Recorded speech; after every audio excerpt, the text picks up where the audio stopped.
조갑제 TV 시청자 여러분 안녕하십니까? 2025년 8월 5일 오후 1시입니다.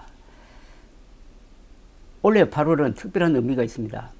1945년 8월 15일 해방된 날, 그리고 1948년 8월 15일 대한민국 정부 수립이 선포된 날입니다. 저는 1945년 10월 일본에서 났습니다. 올해 만 80이고 기자생활 55년째입니다. 해방둥이입니다. 어느새 해방둥이가 노인이 되었습니다. 요새 저는 전국민 회고록 쓰기 운동을 벌이고 있습니다. 방송에 나가서 글을 통해서 회고록을 써서 국가가 그 기록을 다 모아가지고 인류의 유산으로 보존하자. 그러면서 계속 회고록을 업데이팅 해가지고 한국에서만 있을 수 있는 거대한 기록을 한번 모아보자 하는 운동을 벌이고 있는데, 제가 모범을 보여야 될 것 같아서 8월로 월간조선에 해방둥이 기자의 짧은 회고록이라는 글을 썼습니다. 그걸 지금부터 소개해 드리려고 합니다. 80년 전 1945년 8월 15일 저는 어머니 뱃속에 있었습니다. 우리 가족은 일본 도쿄 부근의 사이타마 현에 살고 있었습니다. 고향인 경북 청송군 안덕면에 살던 하만조씨 몇 가족이 일본으로 가서 주로 공사판을 따라다니면서 돈벌이를 했습니다. 이들은 규슈에서 시작해가지고 북상하면서 오사카, 나고야, 하마마츠를 거쳐 해방 직전에 사이타마 현에 정착을 했습니다. 새 누님에게서 들은 태평양 전쟁 중 미군 전투기의 공습 이야기는 영화에서도 보기 어려운 장면입니다. 군수공장이 몰려있는 곳이라 미군 전투기는 저공 비행을 하면서 폭탄을 투하하곤 했는데, 이 마을 아이들은 근처 언덕에 올라가지고 폭격을 구경하곤 했다고 합니다. 미군 조종사들도 낮게 날아가는 전투기의 조종실 창문 너머로 구경하러 나온 아이들에게 손을 흔들어 인사를 했다고 합니다. 그 정도로 친밀해졌다는 이야기예요. 전쟁에서 어린이들은 즐겁기도 합니다. 6.25 때 제가 그런 체험을 했는데 이건 나중에 말씀드리겠습니다. 일본 패전과 함께 이 마을에는 미군이 진주를 했습니다. 흑인 장교가 부대장이었는데 당시 33살이던 저희 부친으로부터 나중에 들은 이야기가 있습니다. 마을의 촌장이 딸을 이 장교의 정부로 바친 다음에 이 부대에서 물자를 많이 얻어냈는데 독식을 하지 않고 공평하게 마을 사람들에게 나눠주었다고 합니다. 그러니까 마을 사람들도 흉을 보지 않고 촌장도 떳떳하게 자기 딸을 이 흑인 장교의 애인으로 보낼 수 있었다는 겁니다. 그러면서 일본 사람들의 이 공과 사를 구분하는 그런 예를 제가 들은 적이 있습니다. 아버지에게서 들은 일본인의 무서움에 관한 이야기는 또 있습니다. 일본인 소년이 동네에서 도둑으로 몰렸다고 그래요. 그 아버지는 억울하다고 했지만은 상대가 말을 듣지 않으니 칼로 도둑으로 몰린 아들을 찔러 죽인 다음에 도둑으로 모은 사람을 죽이더라는 겁니다. 저희 부친은 3대 독자였고 어머니는 저 위로 딸만 셋을 낳았는데, 그래서 저는 태어나서 귀여움을 많이 받았습니다. 어머니는 그 뒤 여동생과 남동생을 하나씩 더 낳으셔가지고 우리 가족은 모두 2남 4녀가 살아남았습니다. 살아남았다는 표현을 쓰는 이유가 있습니다. 실제로는 우리 어머니는 12명을 낳았어요.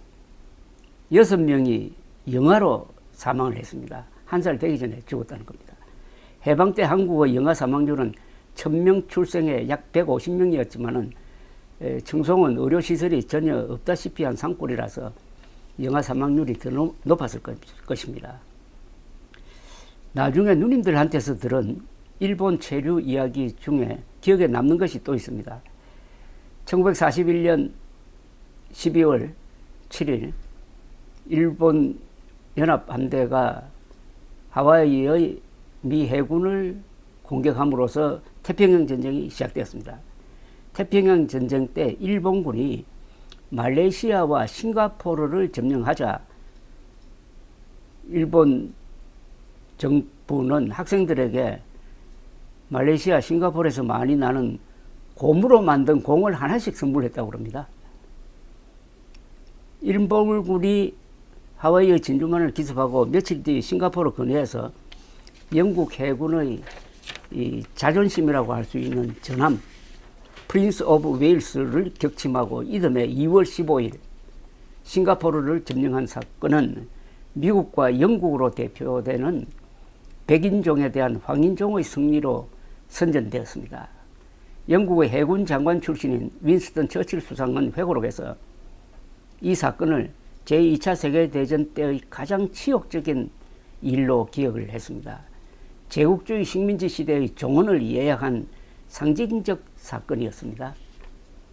지브롤터처럼 난공불락의 요새로 불렸던 싱가포르에 주둔한 영국군은 압도적 병력 우세에도 불구하고 일본군의 육로를 이용한 기습 침공에 무너졌습니다. 영국군은 13만 명, 일본군은 3만 5천 명이었습니다. 러일 전쟁에 이어서 백인이 황인족에 대규모로 항복한 사례로서 인도, 말레이시아, 미얀마, 인도네시아의 반식민지 민족운동에 아주 큰 영향을 주었습니다. 애국가 작사가인 윤치호 일기를 읽으면 묘한 대목이 나옵니다. 미국 에머리 대학을 다닌 대표적 개화파 친미 기독교인인 윤치호 선생의 놀라운 인종감정이 그것입니다.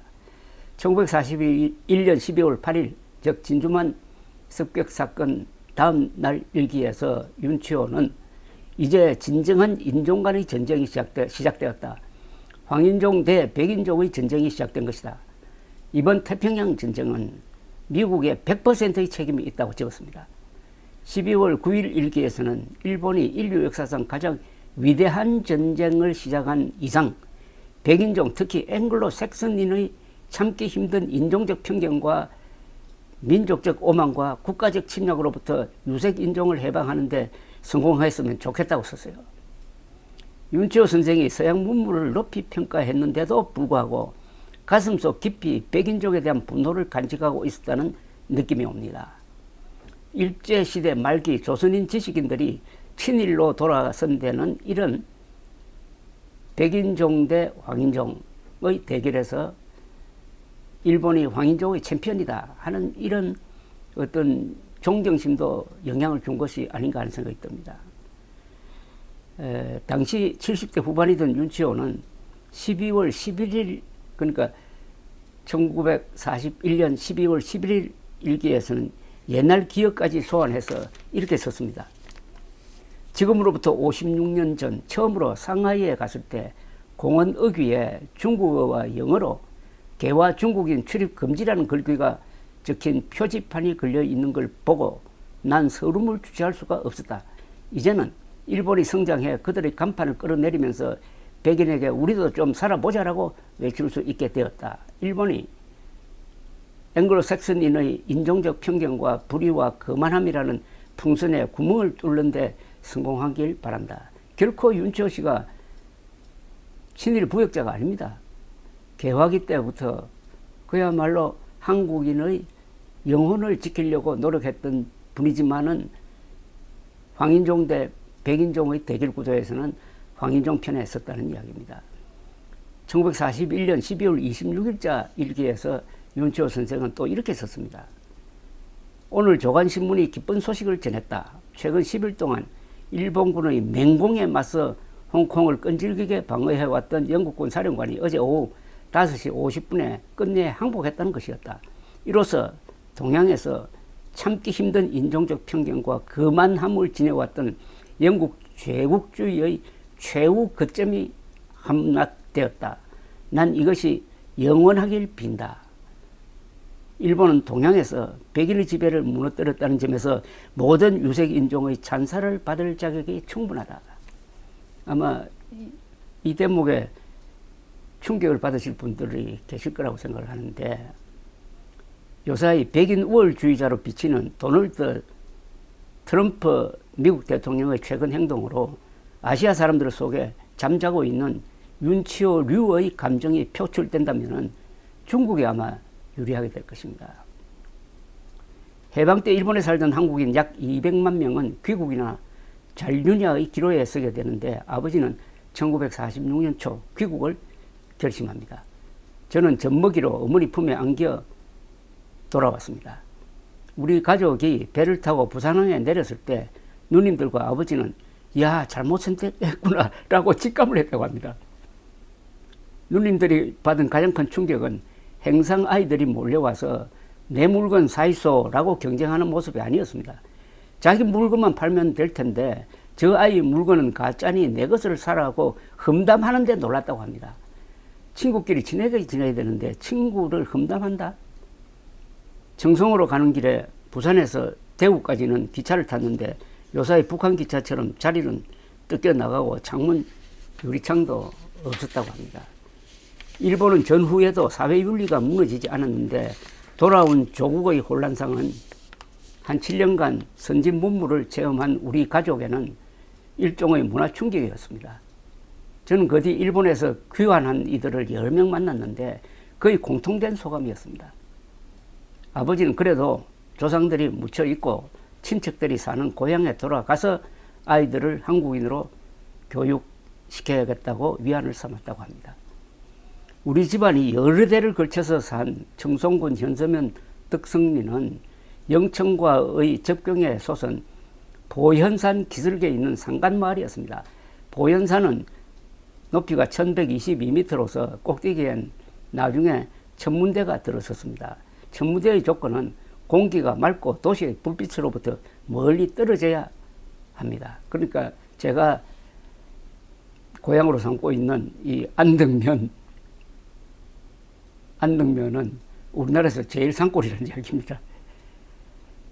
저의 의식적 기억은 1950년 한국 나이로 6살 때부터 시작됩니다. 귀환 후 중농 생활을 시작한 아버지는 저를 일찍 현남국민학교에 보냈습니다. 누님들이 저를 학교에 데리고 다녔는데 등교하기 싫다고 길에서 뒹굴었고 차가 와도 고집을 피웠다고 합니다. 그런데 그때는 신장로는 있는데 차는 별로 다니지 않았습니다. 마을에는 일제시대에 낸 비포장 도로가 지나고 있었습니다. 1945년에 한반도 전체의 자동차 보유 대수는 약 8,000대였습니다. 남한엔 약 6,000대가 있었습니다. 거의 일본 행정당국과 기업 소유였으며 민간인 소유는 극소수였습니다. 인구 약 90만 명의 서울시 차량 등록 대수는 약 2,000대였습니다. 지금은 약 490만 대입니다. 청송군은 해방 당시 인구가 약 9만 명, 지금은 오히려 줄여가지고 한 2만 4천 명 됩니다. 그런데 자동차는 10대도 되지 않았을 겁니다. 아마. 인구가 80년 전의 4분의 1로 줄어든 지금은 어떠냐? 청송의 자동차 등록 대수는 인구의 반, 12,000대입니다. 한 가족당 자동차 한 대라는 이야기죠. 지난 80년간 한국의 지형을 바꾼 4대 변화는 도시화, 산업화, 산림화, 자동차화가 아닐까 생각됩니다. 저는 지금도 자동차가 마을에 나타나면은 그때 아이들과 함께 쫓아가면서 위험하게 차 꽁무니에 매달려 맡던 그 휘발유 냄새를 기억합니다. 벤젠 성분에서 나오는 추억의 향기라고 할까요? 우리 마을은 산에서 흘러내리는 계곡 주변에 조성되어 100가구도 되지 않았습니다. 외할머니 댁이 바로 옆집이었습니다. 그런데 외숙모는 당시 20대 후반인데 혼자였습니다.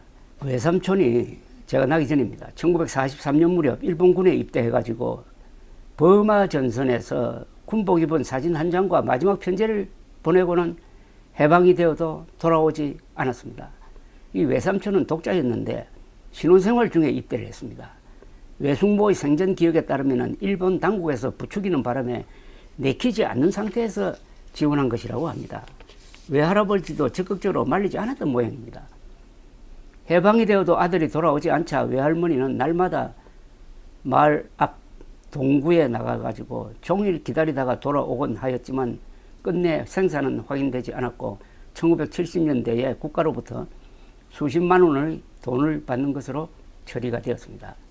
태평양 전쟁 중 약 24만 명의 조선 청년들이 일본군의 지원이나 징집 형태로 들어갔고 약 2만 명이 전사했습니다. 살아남은 이들 중에는 국군 창설 때 장교나 부사관으로 임용되어 실전 경험을 살려 한국전 때 북한군을 저지한 이들이 있습니다. 외아들의 실종 상태는 외할아버지와 외할머니 그리고 외숙모에게는 너무나 큰 고통이었을 것입니다. 평생 수절한 외숙모는 교회를 열심히 다니다가 100세를 넘겨 몇 년 전 돌아가셨고 외삼촌의 짧은 생애는 버마에서 보낸 사진 한 장으로 남아 있습니다. 외숙모는 제가 외삼촌을 많이 닮았다면서 특별히 아껴주셨습니다. 6.25 남침 전쟁이 터지기 직전 첫째 누님의 결혼식이 있었습니다. 그 장면 다음의 기억은 그의 7월 어느 날이었습니다. 저는 가족이 밭일을 하는데 따라 나섰다가 우리 밭 옆으로 난 신장로를 따라서 인민군이 보무당당하게 행진해 들어오는 것을 보았습니다. 군복은 깨끗했습니다. 저는 밭과 길이 만나는 곳에서 누렇게 익어가던 내 것이라고 찍어두었던 오이가 걱정이 되었어요. 팔뚝만하게 자라 언제 따먹을까 고민하던 오이였습니다. 다음날 갔더니 없어졌어요. 저는 어제 지나간 인민군이 따갔다고 짐작했습니다. 당시의 억울함 때문에 제가 이승복 소년보다 먼저 방공소년이 되었다는 농담도 합니다. 2달간의 공산 치하가 시작되었지만 저의 기억은 동화에 가깝습니다. 전쟁의 위험을 온몸으로 받아야 했던 이는 아버지, 어머니였고 철없는 저는 전쟁이 가져오는 여러 가지 사건들이 재미있기만 했습니다. 그러던 어느 맑은 여름날 우리 마을이 하늘로부터 공격당하기 시작했습니다. 전투기 서너 대가 폭격을 시작한 것입니다. 우리 마을엔 인민군이 한 명도 없었습니다. 근처 다른 마을에 주둔하고 있었던 모양인데 외국인 조종사가 하늘에서 내려다본 한국 촌락은 비슷하니 오폭을 한 겁니다. 그날의 기억은 생생합니다. 우리 가족은 2층 건물 높이의 담배 말리는 창고로 숨어들었습니다.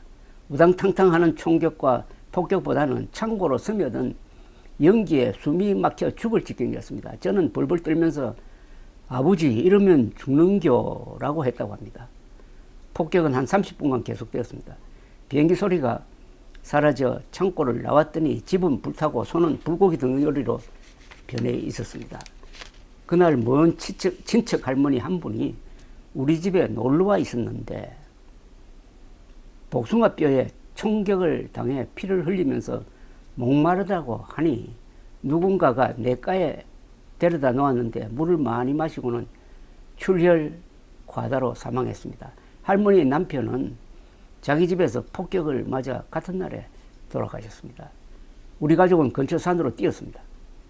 불타는 마을을 내려다보면서 겁이 나는 게 아니라 배가 고팠고 산속에 며칠 있으면서 집에서 키우던 닭을 가지고 잡아먹던 즐거운 기억이 남습니다.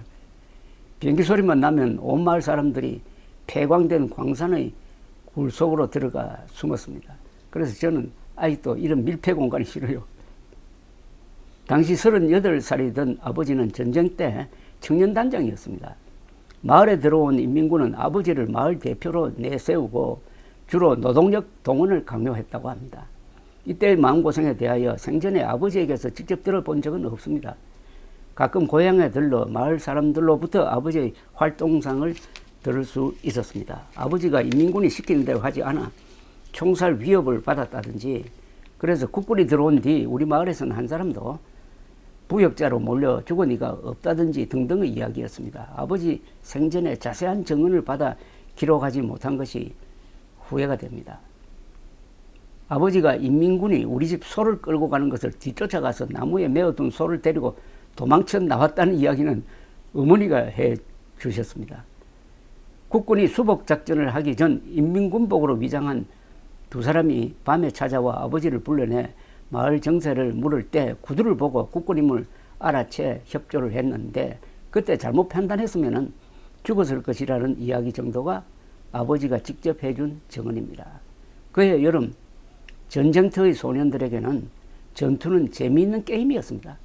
저녁노을이 짙어가는 보현산 너머 영천 쪽에서 상방 포격전이 벌어지는데 포탄의 궤적이 핑퐁 치듯이 오고 갔습니다. 다른 산 너머에서는 전투기가 극강화 폭격을 하면서 연기가 치솟아 올랐습니다. 저럴 때마다 사람이 죽어나간다는 생각은 들지 않았습니다. 1950년 9월 우리 마을은 다시 대한민국 품 안으로 돌아왔습니다. 제가 1945년 10월 일본에 났을 때는 여전히 일본 국적자였습니다. 한국에 돌아왔을 때는 건국전이라 미군정 치하였고 무국적 상태였습니다. 미군정이 조선인 임시 여권을 발행하던 때였습니다.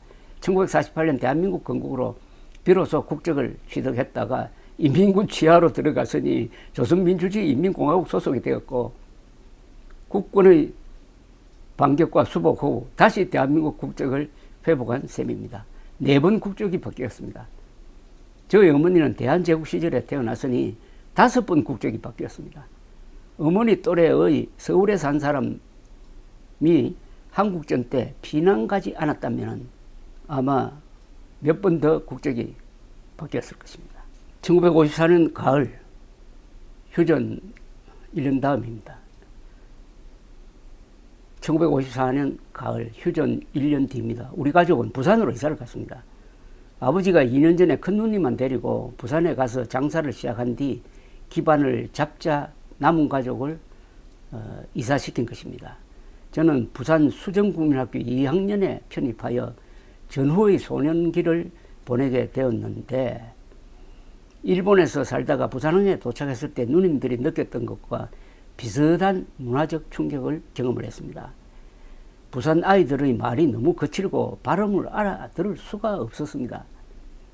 담임선생이 국어 시간에 읽기를 시키면 학생들이 일어나 교과서를 펼치고 대갈 깼습니다 라고 한 뒤 읽어 내려가는데 저는 아무리 교과서를 훑어봐도 그런 말이 보이지 않는 것이었습니다. 저도 지명을 받으면 일단 대갈 깼습니다 라고 읽었습니다. 나중에 찬찬히 들어보니 제가 읽겠습니다를 빨리 말한 것을 제가 대갈 깼습니다 라고 잘못 들은 것이었습니다. 이 이하의 이야기는 다음 편에 계속 소개를 해드리겠습니다. 경청해 주셔서 감사합니다.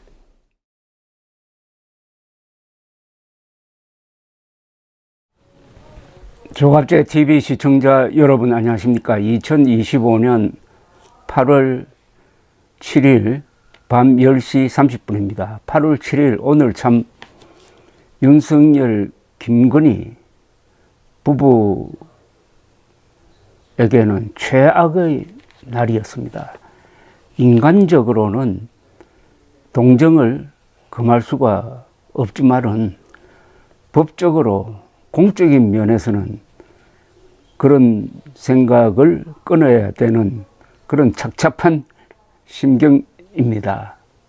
이틀 전에 제가 해방둥이 기자의 짧은 회고록 제1편을 방송해 드렸는데 오늘은 두 번째 편을 말씀드리겠습니다. 1945년 10월 일본에서 태어난 저는 가족과 함께 1946년 봄에 부산항을 통해서 돌아왔습니다. 저 고향은 경상북도 산골입니다.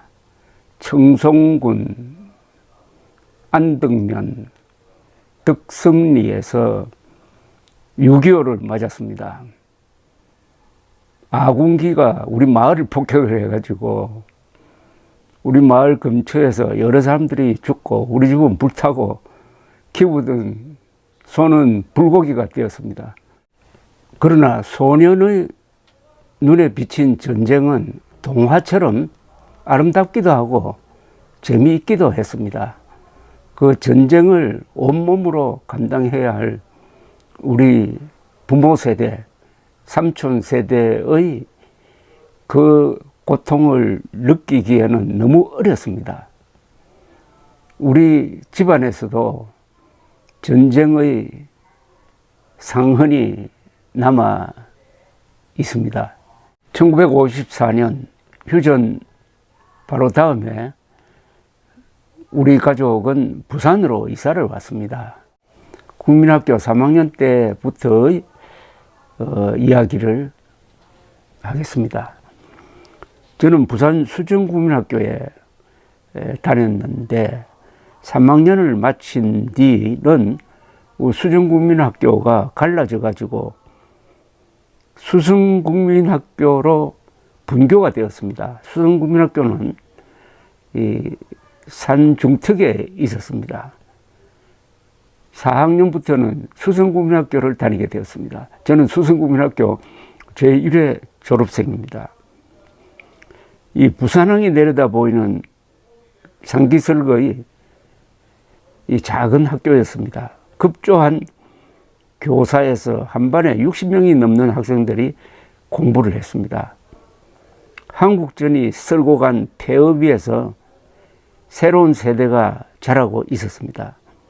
여러 신문들은 신년호가 되면은 신년호에는 우리 해방둥이 소년들을 모아놓고 사진을 찍고는 해방둥이들이 무럭무럭 자라고 있다면서 희망의 증거로 삼았습니다. 우리 반에는 10명 정도의 고아원 출신들이 있었어요. 이들은 점심 도시락을 사오지 못했습니다.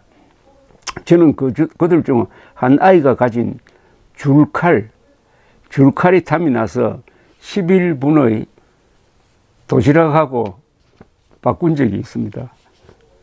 당시 우리 학생들의 영웅은 교과서에 나오는 관창 그리고 계백, 김유신 이런 사람들이었습니다. 그때 우리 아이들끼리 별명을 붙여 불렀는데 저는 계백이 되었어요. 이름이 정체성이란 말 그대로 저는 상당 기간 백제편이었습니다. 흑치상지 이야기가 나오는 역사소설을 읽고 계백의 백제군을 무찌른 김유신이 싫었습니다. 그때 장군이란 별명을 가진 아이는 아주 힘이 셌습니다. 그런데 1970년대 후반 부산의 국제신문 사회부 기자이던 저는 쌀집 주인이 칼을 맞고도 강도와 격투를 벌이다가 사망했다는 기사를 써야 했는데 피살자는 그 장군이었습니다. 그때 선망의 대상이 된 존재는 살찐 아이들이었습니다. 저는 그때나 지금이나 야윈 편이라 살찌는 게 소원인 편인데 1980년대 광화문에서 길을 걷다가 만난 한 도시계획 전문가가 조 기자는 몸 관리를 정말 잘하네요 라고 말하고 지나갔습니다. 저는 한참 서서 생각을 했어요. 내가 몸이 좋다고? 저는 뚱뚱한 사람을 부러워했는데 그때 소년들 사이에서는 주먹 다짐이 예사였습니다. 자연스럽게 학생들 사이에서 주먹 랭킹이 만들어졌습니다. 저는 5, 6등에서 맴돌았는데 랭킹 1위는 수시로 도전을 받아서 결투로 챔피언 자리를 지켜야 했습니다. 결투 때는 말리는 학생들은 없고 둘러서서 구경하다가 한 사람이 코피가 나면 끝을 보았습니다. 소년들 사이에서 결투 문화가 사라진 것은 1960년대 들어서입니다. 1950년대 후반 부산의 거리 풍경을 생각하면 지금 좀 기이한 생각이 듭니다. 동네마다 골목마다 배고픈 소년들이 역기를 들고 평행봉에 매달리는 등 힘자랑이 펼쳐졌습니다. 만성적 영양실조 상태에서 아이들은 왜 그렇게 힘겨루기에 투지를 불태웠는지 의아합니다. 지금 생각해도. 일제시대를 겪은 교사들의 스파르타식 교육 영향인지 불사조처럼 생존투쟁을 벌이며 일어서던 나라의 시대정신이 그런 식으로 표출되었는지 여하튼 바깥에서는 엽기 철봉이고 집에는 곤봉 아령이었습니다. 당수, 유도, 군투 도장도 많았습니다. 의지력을 기른다면서 겨울에도 냉수 마찰을 하곤 했습니다. 텔레비전이 없던 시절이었습니다. 라디오도 드물었던 시절이었습니다. 그 유일한 오락은 영화였습니다. 이탈리아 영화 시네마 천국은 우리들의 이야기이기도 했습니다. 모처럼 영화관에 돈을 내고 들어가면은 그 돈이 아까워가지고 3회 연속으로 보는 경우가 많았습니다. 그러면 하루가 가죠. 물론 방학 때 이렇게 했습니다. 주로 외국 영화를 보았습니다. 그때 한국 영화 할 때는 아직도 그 무성 영화가 상영되곤 했습니다. 무성 영화를 할 때는 변사가 그 대사를 아주 근사하게 읊어댔습니다. 부산 동부경찰서 옆 대로변에 미성극장이 있었습니다. 이름은 동양극장, 미성극장 이렇게 바뀌었는데 집에서 가까웠습니다. 돈을 내고 입장할 형편이 못 되는 아이들이 그 나무 문에다가 구멍을 여러 개 파놓고 있었어요. 1956년 여름 방학 어느 날 오전 저는 일찍 가서 안경 구멍처럼 생긴 곳을 선점해가지고 구멍을 통해서 맞은편 스크린에서 상영되는 영화를 정신없이 보고 있었습니다. 그 순간 오른쪽 눈을 번쩍하고 쑤시는 게 있었어요. 찔린 눈은 깜깜해지는데 구멍을 통해서 나온 것은 안에서 극장 안에서 아이스케이크를 먹고 버리는 막대였습니다. 저는 아픈 눈을 감싸고 집으로 달려가 누워버렸는데 다행히 실명에 이르지는 않았습니다. 1950년대의 참혹한 거리 장면이 있습니다. 상위 군인들의 횡포였습니다. 국가적 보호를 제대로 받지 못하니 민폐를 끼치는 수밖에 없었습니다. 이 팔다리를 잃은 상위 군인들이 상점에 들르면은 고르는 대로 물건을 내주어야 했습니다. 5.16 군사혁명 뒤 원호처가 생겨서 상위 군인 문제가 해결이 됐습니다.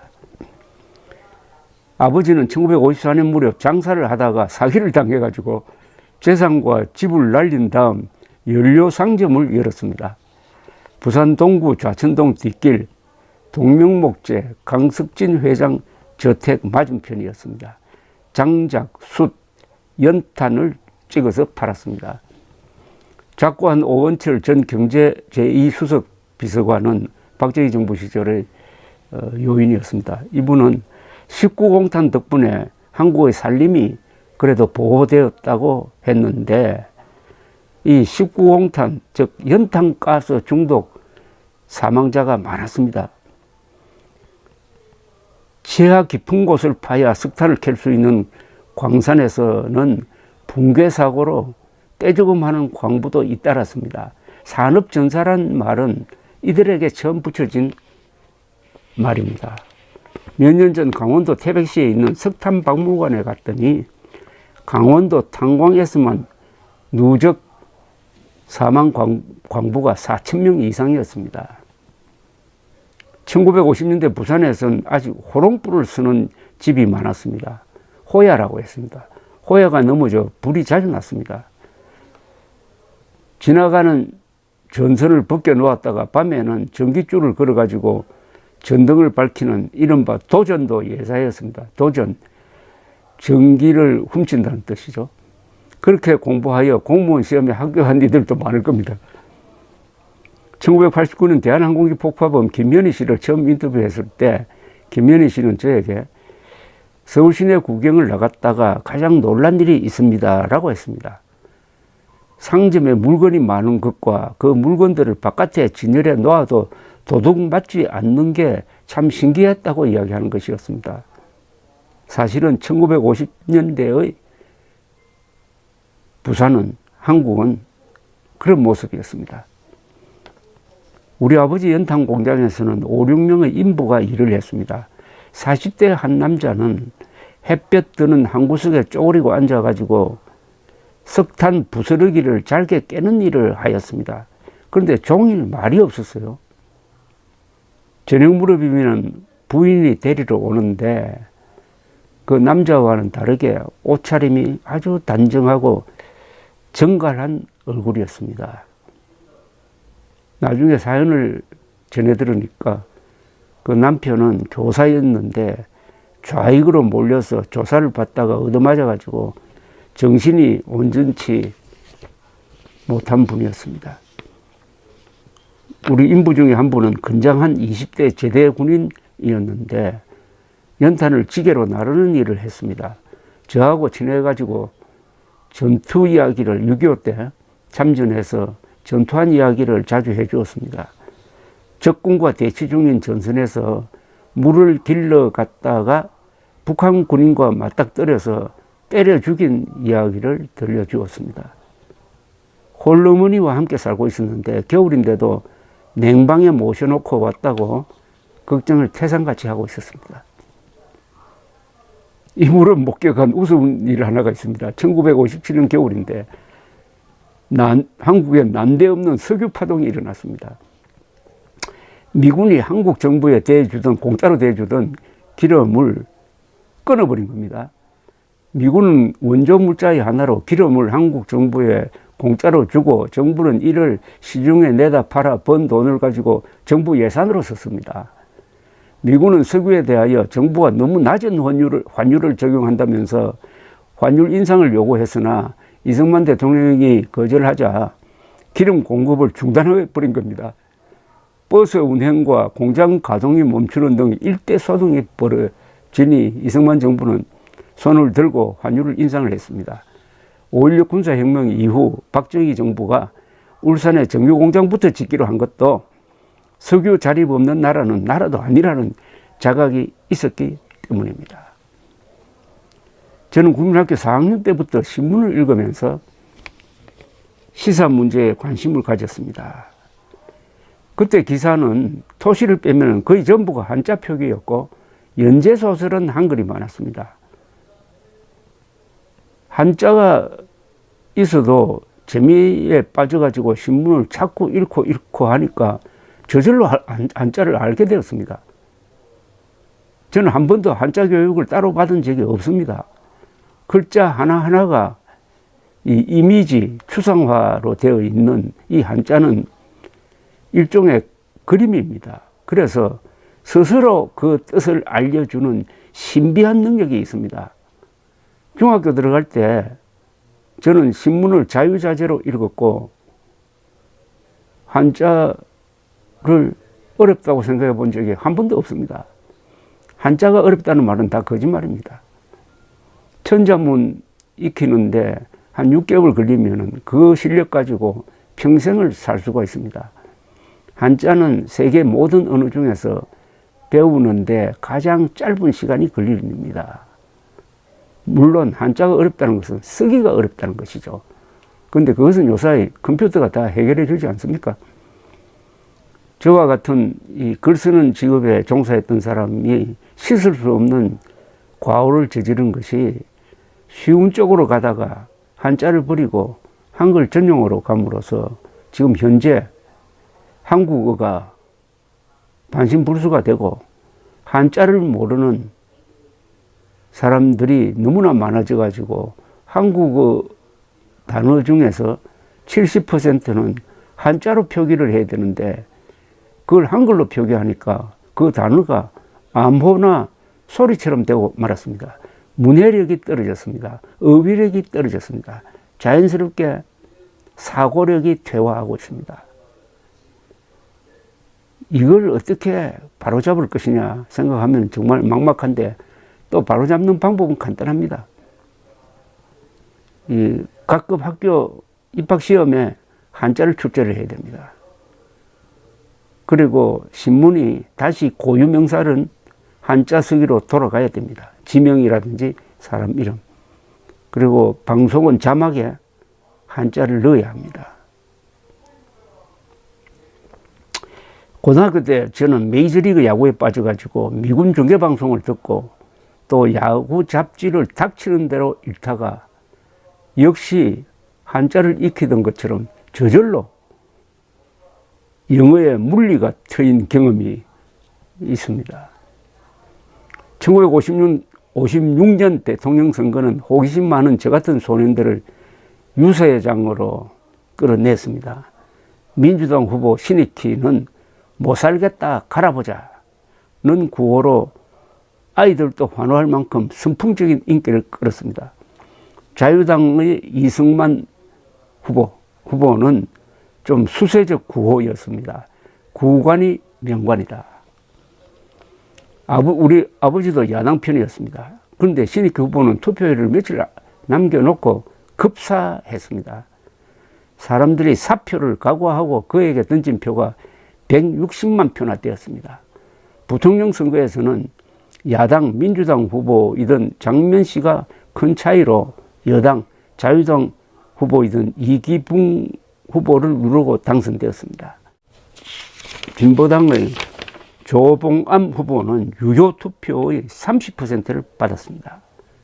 조봉암 씨는 한때 공산당원이었습니다. 그러다가 전향을 해서 이승만 대통령 밑에서 농림부 장관을 하면서 농지개혁을 이끌었던 사람입니다. 이분이 진보당을 만들어가지고 출마를 했습니다. 조봉암 후보는 유효 투표의 30%를 받았습니다. 나중에 내무장관이 되어가지고 부정선거를 지휘하고 4.19의 원인을 제공하는 최인규는 전 공산주의자 조봉암에 대한 이런 높은 지지를 보고 깜짝 놀랐다고 합니다.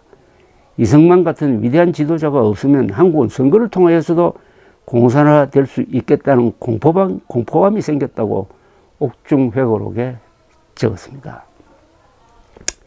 당시 11살 국민학교 4학년생인 제가 느낀 바닥 민심도 신익희가 당선될 것 같은 분위기였고 노쇠한 이승만에 대한 실정이 감지되었습니다. 아이들까지 신익희 추모곡이 된 비 내리는 호남선을 부르고 다녔습니다. 6.25의 참화를 겪지 않은 경상도 지역에서 조봉암 지지가 강했고 빨갱이로 몰려 경찰이나 군으로부터 당한 이들의 반 이승만 감정도 상당했습니다. 1958년 12월 24일 자유당은 무술경위를 동원해가지고 야당 의원들을 끌어내고 국가보안법 개정안을 통과시켰습니다. 보안법 파동이라 불리는 이 사건에 아버지도 흥분을 했습니다. 아버지를 그렇게 만든 데 결정적 역할을 한 것은 동아일보, 경향신문 등 이른바 야당지였습니다. 저는 국민학교 때는 세벗 잡지, 중학교 때는 학원을 정기구동했는데 중학교 2학년 때부터는 사상계를 읽고 있었습니다. 사상계는 4.19와 5.16의 원인을 제공했다는 말까지 들을 정도로 비판적 지식인들과 개혁적 장교들에게 인기가 있었습니다. 잡지와 인연을 만든 셈이죠. 사상계만큼 한국 역사에서 중요한 역할을 했고 역사를 기록하면서 역사를 만들어 가는 잡지라고 자부하고 있는 월간조선 편집장을 제가 10년 이상 했습니다. 그 다음에 제가 겪었던 이야기는 세 번째 시간에 말씀드리겠습니다. 경청해 주셔서 대단히 감사합니다. 조갑제 TV 시청자 여러분 안녕하십니까? 2025년 8월 9일 오후 6시입니다. 지금까지 두 차례 해방둥이 조갑제 기자의 짧은 회고록을 연재해 드렸습니다. 이번에는 세 번째입니다. 회고록이라 하면은 좀 거창하게 들리겠지만은 제가 기억에 남는 것을 기준으로 해가지고 별도로 뭐 자료를 찾지 않고 여러분들에게 체험담을 말씀드리는 겁니다. 워낙 지난 80년이 기복이 많고 저도 그 기복 속에서 살아왔으므로 할 이야기가 참으로 많습니다. 그러나 짧은 회고록이라고 그랬으니까 중요한 것만 짚으면서 역사와 한 개인의 삶이 어떻게 연결되어서 흘러갔느냐를 설명드리겠습니다. 여러분들도 회고록을 꼭 쓰시기 바랍니다. 회고록 하면 자기 자랑이 많다고 그러는데 자기 자랑이 좋습니다. 자기 자랑이 많은 회고록이 쓰지 않는 회고록보다는 훨씬 좋습니다. 전번에는 1960년까지 말씀드렸습니다. 1960년이면은 저희 나이는 15살. 1960년에 저는 중학교 2학년이었습니다. 부산중학교. 그때 아주 중요한 사건이 일어나죠. 바로 이승만 건국 대통령이 퇴진하는 4.19 의거 또는 요새는 4.19 혁명이라고 부릅니다. 그 사건이었습니다. 1960년 3.15 마산 의거에서 4.19 의거 그리고 4월 26일 이승만 하야로 이어지는 격동의 주요 현장은 마산 부산이었습니다. 저는 부산중학교 2학년생이었습니다. 3월 15일 마산에서 일어난 부정선거 규탄 시위대에 경찰이 발포를 해가지고 사상자가 생기면서 시위의 불길은 부산을 거쳐 서울로 옮겨 붙는데 마산 부산에서는 고등학생들이 주력이었습니다. 그때는 부정선거 다시 하자였습니다. 감히 이승만 물러가라는 말은 나오지도 않았습니다. 이 부산중학교와 운동장을 공유하는 부산고등학교가 이 시위에 아주 적극적이었습니다. 중학교 교사들은 시위 찬반으로 엇갈려가지고 교실에서 학생들을 가르치는 방향이 정반대였습니다. 어떤 사람들은 이승만 비판이고 또 어떤 교사는 이승만 옹호고 시위대를 욕하기도 하고 그렇게 아주 엇갈렸습니다. 출범한 지 오래되지 않은 부산문화방송은 그때는 라디오 방송입니다. 마산 시위 현장에 기자가 가가지고 아주 실시간으로 시위를 생중계를 했습니다. 그걸 이승만 정부가 제한하지를 안 했어요. 이승만 대통령 보고 독재자라고 하는 사람이 많은데 그렇지 않습니다.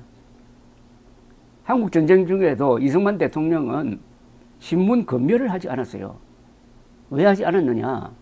우리가 공산당과 싸우는 이유는 자유를 지키기 위한 건데 자유 중에서 제일 중요한 게 언론 자유인데 전쟁을 치른다고 언론 자유를 검열하면서 제한하는 것은 모순이다. 이래서 마음대로 쓰게 했습니다. 그래서 6.25 전쟁 중에 나온 신문을 보면은 군대도 비판하고 뭐 군인들이 민간인을 학살했다고 해가지고 막 폭로를 하고 하는 글이 막 나옵니다.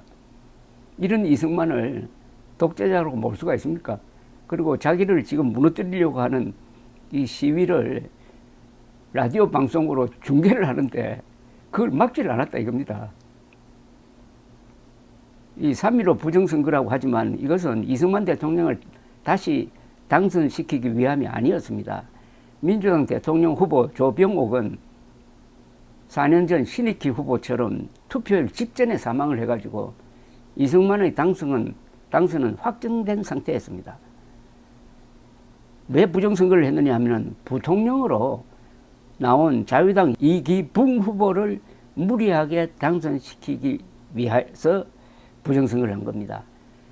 연로한 이승만 대통령이 임기 중에 돌아가시면은 민주당 장면 부통령이 대통령직을 승계하는 것을 막기 위해서 안전판으로 자유당 이기붕 후보를 부통령에 당선시키기 위해서 부정선거를 저질렀던 겁니다. 이승만 대통령으로서는 참 억울하죠. 1960년 4월 19일 서울에서 4.19로 발포가 있어가지고 100명 이상이 사망하였고 그날 오후에 전국에 비상계엄령이 내려졌습니다.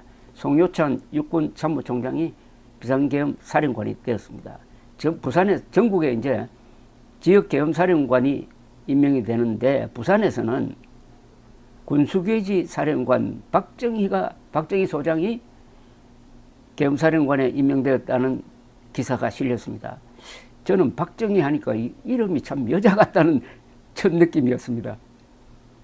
그리고 4월 26일 이승만 대통령이 떨리는 목소리로 하야를 발표하니 세상이 뒤집어졌습니다. 저는 가까운 동부경찰서 쪽으로 달려갔는데 경찰관들은 정권이 바뀌었다고 생각하고 자취를 감추고 군중이 경찰서로 난입을 해가지고 약탈한 문서들을 거리를 돌아다니면서 막 뿌리고 다녔습니다. 거리가 문서로 덮여가지고 하얗게 보였습니다. 학생들이 징발한 트럭들이 시위대를 태우고 어디론가 줄을 지어 가고 있었습니다. 세상이 뒤집어지는 순간을 구경을 했습니다. 4.19 학생극으로 이승만 정권이 무너지고 허정 과도 정부를 거쳐서 내각제로 개헌을 하고 총선을 거쳐가지고 이제 민주당 시대가 열렸습니다. 부산의 중앙국민학교 운동장에서 열린 민주당 총선 유세장에는 주요한 박순천, 곽상훈 같은 사람들에 이어서 한 젊은 정치인이 등장해서 연설을 했습니다. 그분이 바로 거제 출신 김명삼 후보였습니다. 30대 초반의 아주 애때어 보이는 그 연설은 별로였습니다. 그런데 이 집권민주당은 신구파로 분열을 했습니다. 이게 5.16을 부른 원인이 되었습니다. 권력을 잡자 자기들끼리 또 싸우게 되었습니다. 구파 신파로 나눠졌습니다. 구파의 윤보선을 대통령으로 선출한 뒤 실권을 쥔 국무총리를 뽑는데 윤보선이 밀던 김도연 후보는 떨어지고 신파의 장면 후보가 당선되어서 실권자인 국무총리가 되었습니다. 저와 우리 아버지는 구파 편이었습니다. 그리고 그 1년 뒤 1960년 4.19 학생의거 1년 뒤 1961년 5월 16일 새벽 저는 습관대로 일찍 일어나서 라디오를 켰습니다. 마침 KBS를 통해서 박종세 아나운서가 5.16 군사혁명 공약을 방송하고 있었습니다. 그것을 실시간으로 들었습니다. 1961년 5월 16일은 우리 민족사의 대전환이 일어나는 날이었습니다. 약 800년 만에 군대가 처음으로 권력을 잡았습니다. 그런 역사적 의미는 아랑곳 하지 않고 중학교 3학년생이던 저는 오늘은 학교에 안 가도 되겠구나 하고 기분이 좋았던 그런 기억이 납니다. 그날 제가 들은 KBS의 5.16 군사혁명 공약 방송이 어떻게 나왔는지를 제가 말씀을 드리겠습니다. 이 군사 쿠데타를 할 때 제일 먼저 점령해야 될 곳이 방송국입니다. 그래서 박정희, 김종필 이런 군사혁명 주체 세력은 미리 KBS가 어떻게 돌아가는지 정보를 파악하고 그날 새벽에 한강을 건너자마자 바로 방송국으로 갔습니다. 남산에 있었습니다. 남산 KBS 방송국에 박정희 소장이 도착했을 때 공수부대원들이 먼저 와가지고 아나운서와 방송 기술자들을 찾아다니고 있었습니다. 당직 아나운서인 박종세 씨는 1층 보도계실로 피했다가 다시 텔레타이프실로 옮겨서 웅크리고 앉아 있었습니다. 그의 연초에 이런 일을 예상하여 방송국 내부를 염탐해 둔 적이 있었던 김종필이 박 아나운서 있어 나오시오. 우리는 빨갱이가 아니요 라고 외치면서 들어왔습니다. 박종세가 김종필을 따라 바깥으로 나오니 별을 단 장성들이 여러 명 서 있었습니다. 그 가운데 키가 작고 바싹 마른 사람이 앞으로 나오더니 손을 뻗으면서 나 박정희라고 하오 라고 하면서 손을 내밀었습니다. 그런데 이 바쁜 상황에서도 박정희는 얼어붙은 박종세 아나운서를 세워놓고 왜 군사혁명이 필요한지를 간략하게 설명을 하고는 혁명 공약문 전단 형식의 혁명 공약문을 건네주면서 읽으라고 했습니다. 박정희 일행은 박종세 아나운서를 앞세워 가지고 2층에 있는 주 방송실로 올라갔습니다. 박종세는 주위를 두리번 걸어들으니 저 혼자서는 방송을 할 수 없습니다라고 했어요. 거짓말 마라, 썩었구나 이놈도, 너 따윈 죽여버려야 돼 하면서 한 공수단 장교가 철커덕 권총을 장전하면서 소리를 질렀습니다. 그 옆에 있던 한웅진 준장이 자넨 참아라고 말리고는 지금 5명이나 되는데도 더 있어야 한단 말이오 라고 했어요. 방송 기계를 다룰 줄 아는 엔지니어가 보이지 않는다는 대답이었습니다. 방송 기계를 다룰 줄 아는 엔지니어가 보이지 않는다는 이야기입니다. 그 순간 공수 단원들에게 이끌려서 기술 직원들이 나타나기 시작했습니다. 이었고 주 조정실에 빨간불 파란불이 들어오기 시작했습니다. 한웅진 준장은 박정희 소장을 보고 형님 직접 방송하십시오라고 했습니다. 한웅진은 감방 차중에서 박정희에게 혁명에 실패하더라도 방송은 꼭 하고 죽읍시다라고 농담을 했던 것이 기억나서 그런 이야기를 한 겁니다. 박정희는 개면적인 표정을 지으면서 가만히 있었습니다. 직접 방송을 하지 않았다는 이야기죠. 행진곡이 울리고 드디어 박종세 아나운서가 혁명 공약 문을 읽기 시작을 했습니다. 이 문서는 역사를 바꾼 문서이므로 그것을 들었을 때 새벽에 중학교 3학년이던 제가 들었을 때보다는 지금 읽어드리면은 이게 어떤 의미가 있는지 여러분들도 실감하실 수 있을 것 같아서 그 전문을 읽어드리겠습니다. 박종세 아나운서는 이렇게 읽었습니다. 친애하는 애국동포 여러분, 은인자중하던 군부는 드디어 금조 미명을 기해서 일제의 행동을 개시하여 국가의 행정, 입법, 사법의 삼권을 완전히 장악하고 이어 군사혁명위원회를 조직하였습니다. 군부가 골기한 것은 부패하고 무능한 현 정권과 기성 정치인들에게 더 이상 국가와 민족의 운명을 맡겨둘 수 없다고 단정하고 백척간두에서 방황하는 조국의 위기를 극복하기 위한 것입니다. 군사혁명위원회는 첫째, 방공을 국시의 제1의로 삼고 지금까지 형식적이고 구호에만 그치는 방공체제를 재정비 강화할 것입니다. 둘째, 유엔 헌장을 준수하고 국제협약을 충실히 이행할 것이며 미국을 위시한 자유우방과의 유대를 더욱 공고히 할 것입니다. 셋째, 이 나라 사회의 모든 부패와 구악을 일소하고 퇴폐한 국민 도의와 민족 정기를 다시 바로잡기 위하여 청신한 기풍을 진작할 것입니다. 넷째, 절망과 기아선상에서 허덕이는 민생고를 시급히 해결하고 국가 자주경제 재건의 총력을 경주할 것입니다. 다섯째, 민족적 수건인 국토 통일을 위하여 공산주의와 대결할 수 있는 실력의 배양에 전력을 집중할 것입니다. 여섯째, 이와 같은 우리의 과업이 성취되면 참신하고도 양심적인 정치인들에게 언제든지 정권을 이양하고 우리들을 본연의 임무에 복귀할 준비를 갖추겠습니다. 애국 동포 여러분, 여러분은 본 군사혁명위원회를 전폭적으로 신뢰하고 동요 없이 각인의 직장과 생업을 평상과 다름없이 유지하시기 바랍니다. 우리들의 조국은 이 순간부터 우리들의 희망에 응한 새롭고 힘찬 역사가 창조되어 가고 있습니다.